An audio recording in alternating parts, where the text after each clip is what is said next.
3, 2, 1. Atenção, Podciners! Vamos falar de um filme novidade da Netflix. Começou no final do ano passado. Qual filme, Sandro? O Pálido como é que é? O Pálido do olho azul. Eu sempre me confundo o Pálido do olho azul, o Pálido do olho azul. O azul do olho pálido. É o azul, é trava-língua o nome desse título. Em inglês é diferente, né?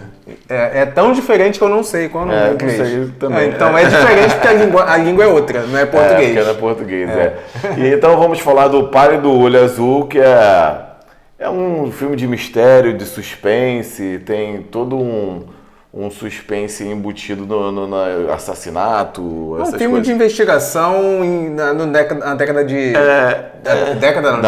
século XIX. Século XIX. 1800 alguma coisa. Na verdade, o gênero do filme é mais ou menos o gênero de um autor de livros, né, romancista, americano que aparece no filme. Isso aí. Então, vamos começar a falar deles. Você quer mais alguma deles? Não, mas antes disso, a gente tem que dar um recado pro pessoal também. Você dá o recado porque você fala que eu fico muito tempo falando. É só para ser mais direto. Tá. Então seja direto. Curta, compartilhe. Pronto, acabou. Tô brincando. Pessoal, dá o sinalzinho aí de positivo para curtir o nosso vídeo. Joinha. É isso aí. Compartilha também com o pessoal aí que vocês conhecem, né? Para também participar aqui da nossa discussão. Se não é inscrito, se inscreva. E se não tá lá no sininho, vai lá no sininho, marca todos e... ativa o sininho. Isso aí. Então, agora recado dado, vamos começar a falar o Pálido do Olho Azul, que é um filme que tem um ator principal aí, o Christian Bale, que fez Batman. Fantástico. Ele não faz um filme ruim, né? Não faz, né? Qual é o nome? Tem um filme também de serial killer que ele faz que também eu não gosto de filme de serial killer, mas esse é um filme muito forte, que ele é tipo um lobista de Wall Street, ele usa o dinheiro dele para atrair as pessoas, ele vai assassinando. Psicopata americano? O psicopata americano, esse é mesmo. Então, filme antigo, clássico. É clássico, mas ele só emplaca esses filmes que viram clássicos, né? Ele é muito bom. Muito bom. E ele tá muito bem no filme, por sinal. É para variar, né? Então, o Christian Bale estreando e fala sobre o filme em si. Eu vou uma sinopse bem ampla, para depois a gente começar a falar sobre o filme. Um assassinato acontece nas redondezas da Academia Militar de West Point, quando surgiu a Academia Militar de West Point lá nos Estados Unidos, e é chamado uma pessoa lá para começar a desvendar esse mistério, que é o personagem do Christian Bale, e ele é conhecido por ser um bom investigador de crimes. Então ele é chamado para desvendar esse assassinato de um dos cadetes de West Point, que foi encontrado amarrado numa árvore pelo pescoço, né? Enforcado, a princípio, numa árvore. Só um pequeno comentário. Nós vamos falar inicialmente sem spoilers.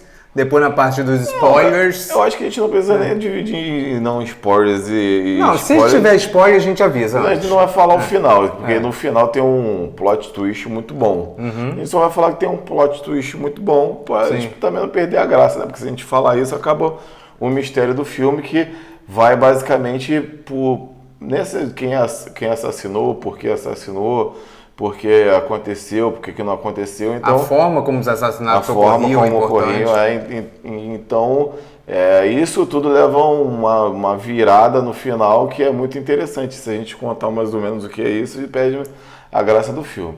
Mas basicamente é isso, né?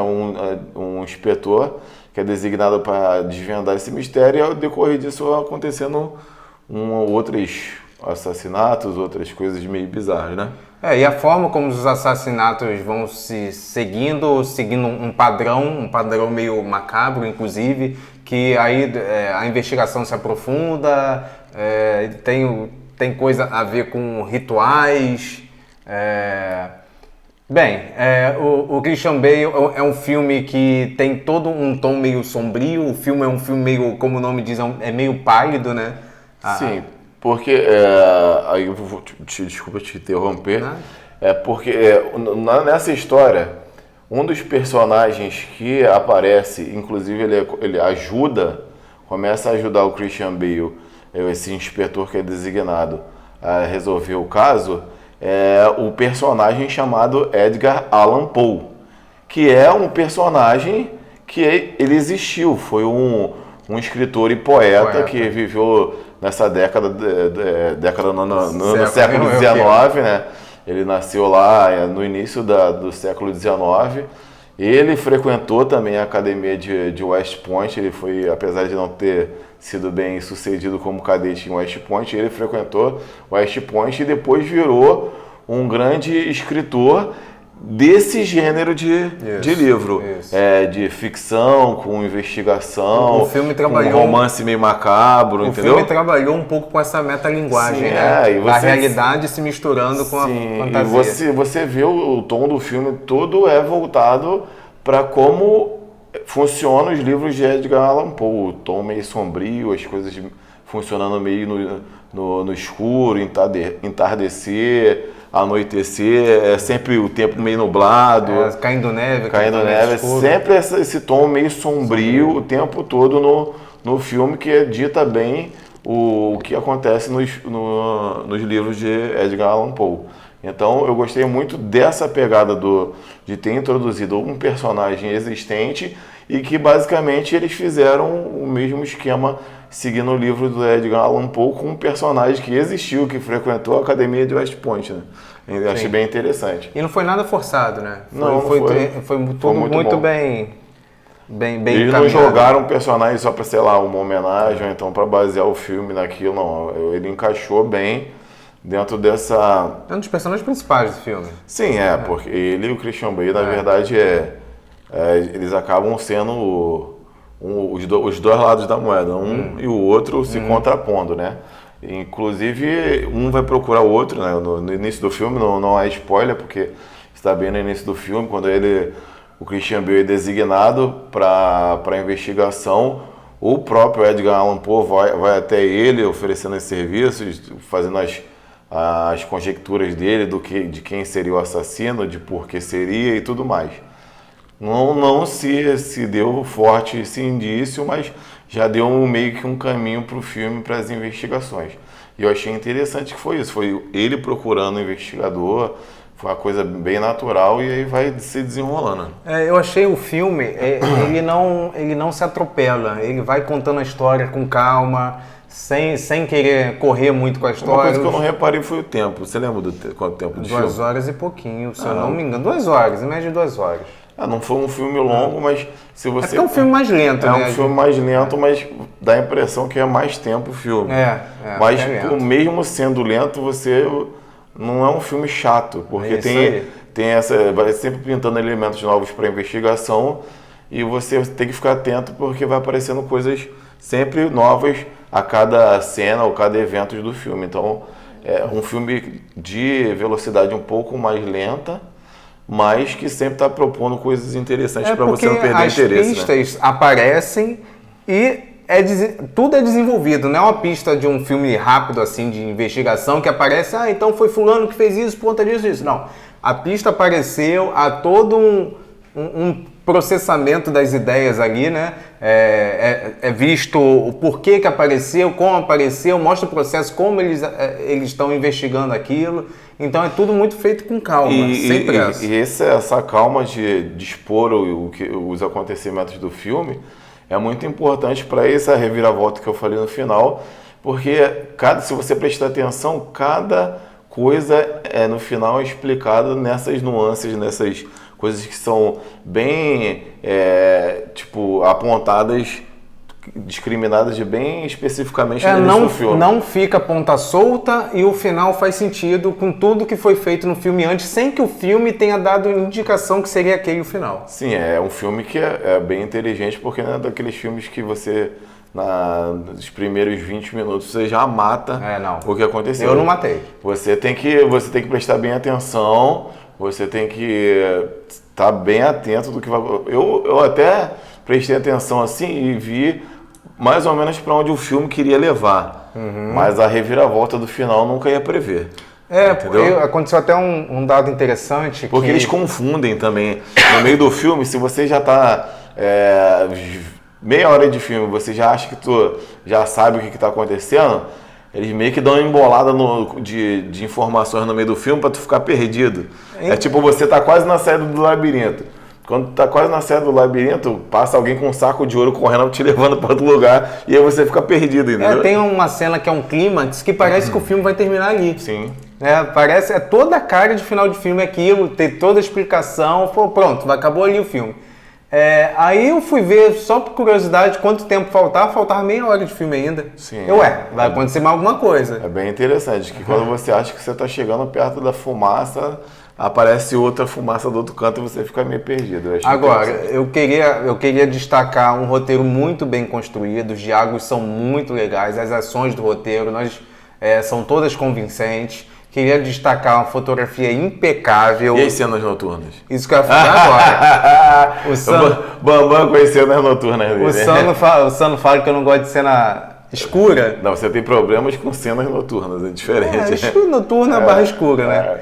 Mas é o que eu falo, eu tenho os problemas com cena escura mal feita. As cenas escuras desse filme, que foram bastante cenas, porque à noite com luz de vela. Porque como eu falei, o filme em si, quase que totalmente, eu acho que totalmente, ou ele tá à noite, ou ele tá de dia, mas só que nublado com aquela neve e chuvoso, aquele tempo fechado, aquela coisa bem, não muito Estados Unidos, mas bem aqueles filmes ingleses que na Inglaterra ou tá chovendo ou tá nevando, né? Porque sempre tá muito escuro o tempo. Então, basicamente as cenas de dia eram escuras também, porque tava nublado, nevando ou chovendo. Mas todas muito bem feitas.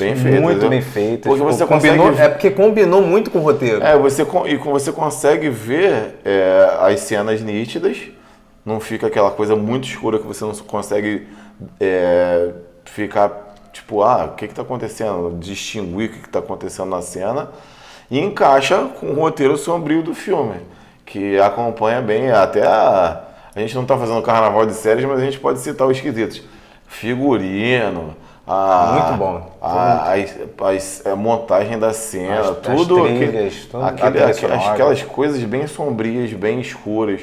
Roupas sem cor, a maioria das cores, inclusive dos militares, aquelas tons fechados, os azuis mais escuros, as roupas dos civis marrons, aquelas coisas bem escuras. Os militares é um azul escuro, né? Azul escuro, então é tudo bem puxado pro escuro para dar aquele sombrio do filme. Eu tava até achando que o nome do filme, né, o Padre do Olho Azul, teria alguma coisa a ver com o uniforme dos militares, que são meio um pálido, um azul. Não sei. Só que não, na verdade, tem um momento que o Edgar Allan Poe, né, cita um poema, e nesse poema tinha essa frase, né, o Padre do Olho Azul.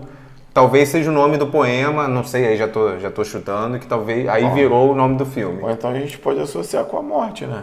A gente pode associar com tudo, Porque como é que fica o olho de quem já morreu? Fica aquele tom pálido azul, né? Fica cinzentado, né? Então pode ser isso também, um jogo de palavras para meio que acompanhar o sombrio que é o filme. Eu achei bem interessante esse filme. Eu já tinha visto pessoas falando antes de lançar na Netflix sobre o filme. Eu acho que teve uma pré-apresentação do filme para algumas pessoas. E as pessoas falam muito bem desse filme, falando que ia ser um lançamento da Netflix que ia ter muito acesso para as pessoas verem.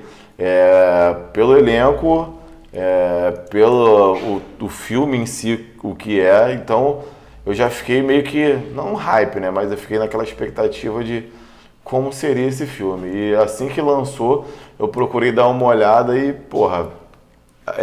eu já esperava um filme bom e me surpreendeu positivamente, né? Eu nem tava esperando tanto não, o que é bom, porque quando eu não espero algo e eu gosto, fica melhor ainda, né? Não, eu esperei uma coisa boa, porque tipo assim, você vê o elenco, você vê algumas pessoas... Você vê o Christian Bale já dá uma... Você vê algumas pessoas falando não bem, né? Chega assim, porque esse filme... As pessoas pontuando as coisas boas do filme. Então, quando um filme é bom... A pessoa não fala assim, não, esse filme é bom, tal. Não, as pessoas pontuam a coisa boa do filme. Então as pessoas estavam pontuando as coisas boas desse filme e aí me despertou aquela coisa de querer ver, né? Apesar de não ser muita ação, você não vê muita ação, nem vê ação praticamente. O filme não, a proposta do filme não é ser ação. Não sei, é um suspense sem ação. Vamos dizer assim, mais ou menos, o tom de investigação estilo Sleepy Hollow, a lenda do Cavaleiro Sem Cabeça. É aquele tom sombrio, é investigativo, tem alguns assassinatos e você tem que procurar saber quem é. Então é mais ou menos isso. Né? Você lembra desse filme, Sleepy Hollow, a lenda do Cavaleiro Sem Cabeça? Sim. Que é do Tim Burton, que também só faz filme sombrio, né? O mestre do sombrio. Então foi mais ou menos, quem já viu a lenda do Cavaleiro Sem Cabeça, é mais ou menos, né, não no tema, mas é investigativo, é um filme mais sombrio e é um filme que também não tem uma velocidade muito grande. Apesar da velocidade não muito acelerada, a gente... Não, a velocidade do filme, inclusive, corroborou muito com o lado positivo do que estava acontecendo. Filme ser rápido ou lento não quer dizer nada se o filme é bom ou não. A velocidade só vai ficar ruim se você não conseguir entregar uma coisa boa, uma qualidade boa de filme pro espectador. Se tá na velocidade ninja ou na velocidade de tartaruga, entregou uma coisa boa, já então, essa velocidade lenta foi até bom pra gente degustar melhor o posicionamento de câmera, a cor, o foco. Eu acho que foi proposta, né? Foi a proposta essa, de você... As conversas, a forma como investigava, a forma como um complementava o pensamento do outro, a forma como eram confrontados, aquele confronto final, que a gente não vai falar aqui, mas que foi cheio de carga dramática. Porque a gente costuma fazer alguns filmes, a gente faz alguns, né? Essa distinção até a X minutos sem spoiler. Depois de X minutos a gente dá spoiler. Mas esse é um tipo de filme que se a gente der o spoiler pra você, a gente caga o filme todo. Então não tem como dar spoiler, porque a gente vai tirar a graça do mistério que é a proposta do filme. Você vê o Christian Bale, como ele carrega a carga dramática. Você vê a carga... Esse cara é um monstro. Você vê a carga dramática filme, dele. Eu lembro só daquele filme que o cara perdeu, sei lá, 40 quilos pra fazer o cara que tinha insônia lá, Esqueci. O cara que trabalhava numa indústria lá. A máquina. Que o cara, tinha insônia, o cara emagreceu, sei lá, 40, 50 quilos, o cara cadavérico. Aí logo em seguida o cara me grava um Batman, pô. O cara é fora do normal, cara. O cara então, é aí sinistro. Você via toda a carga dramática de um passado dele, o que aconteceu, e ele não precisava falar nisso, nada. Não. Só a forma como ele se postava. O início do filme, já começa o filme, você já olha pra cara dele, já vê a cara de sofrido dele. Ele tá lá, o início do filme, ele tipo lavando as mãos na beira de um rio. Você olha pra cara dele, tu fala assim, esse cara só aconteceu merda na vida dele. E no decorrer do filme você descobre o porquê que ele tem aquela cara do início. Pois ele é um cara totalmente sarcástico com a vida, ele, tipo, mostra mesmo aqueles, na conversa e na feição dele de desilusão com a vida, né? Então, Christian Bale, mais uma vez, tirou onda atuando, que o cara... Até no rosto o cara demonstra o que é o personagem dele, o cara é fora do normal. Ele fala sem falar. Não, mas isso é o ator, né? O ator é entregar a mensagem nem sempre só com diálogo, né? Com a própria feição, a própria os gestos e o que acontece com ele sem o diálogo. Aquilo dali é igual o Fragmentado, aquele filme Fragmentado. Aquilo dali o cara tinha esquizofrênico, tinha, sei lá, 26, 30, sei lá, personalidades. Cada personalidade que mudava, você via qual era a personalidade. Sem falar. O cara mudava a personalidade dele com uma feição e gestos, você já sabia até qual era a personalidade que ele estava assumindo ele ali. Eu falei assim, cara, bizarro, cara. E aí os caras tiram onda atuando. E o Christian Bale é um desses, que com a própria gestos e com o rosto ele consegue passar o recado. Então é isso aí. Isso é nosso... um resumo do que é. A gente não... Nesse filme, a gente não tem como aprofundar muito em alguns detalhes, porque a gente vai dar um spoiler terrível para vocês, E aí não vai ter nem graça pra ver mais o filme. Mas de qualquer forma a gente recomenda, né? Muito, muito. Mas Pode é ser, aquilo. assina embaixo, né? Mas é aquilo, é para você ver com calma e analisando todos os aspectos, vendo todos os detalhes do filme, de preferência em um lugar escuro para você ver melhor os detalhes da cena, porque se vê com muita luz, perde alguma coisa ali. Mas eu acho que não vai fazer tanta diferença esse lance da luz, não. Não, é porque eu tô falando isso dar porque né? quando eu vi a janela tava refletindo na tela e eu mas também mas o problema não é da luz estar acesa, o problema é da onde estava batendo a luz na tela da sua televisão, né? Não é um problema do filme, realmente, é um problema de quem tá assistindo, por isso que eu tô falando. Então, gente, esse aqui é o reviewzinho, né? A opinião da gente sobre o filme, O Pálido Olho Azul. A gente recomenda, pode sim, assina embaixo, porque você vai com certeza gostar desse filme, que esse filme é muito bom. Então, fechamos aqui o nosso review, a gente chama de review? Review. Um review. Nossa análise. Análise com review do filme. E para fechar, antes da gente finalizar nosso vídeo, não esqueça, igual o Bambam falou lá no início, compartilha, dá o seu joinha, assinala lá para você se inscrever e ativa o sininho. Valeu, gente. Até o próximo vídeo e estamos juntos com vocês. Abraço.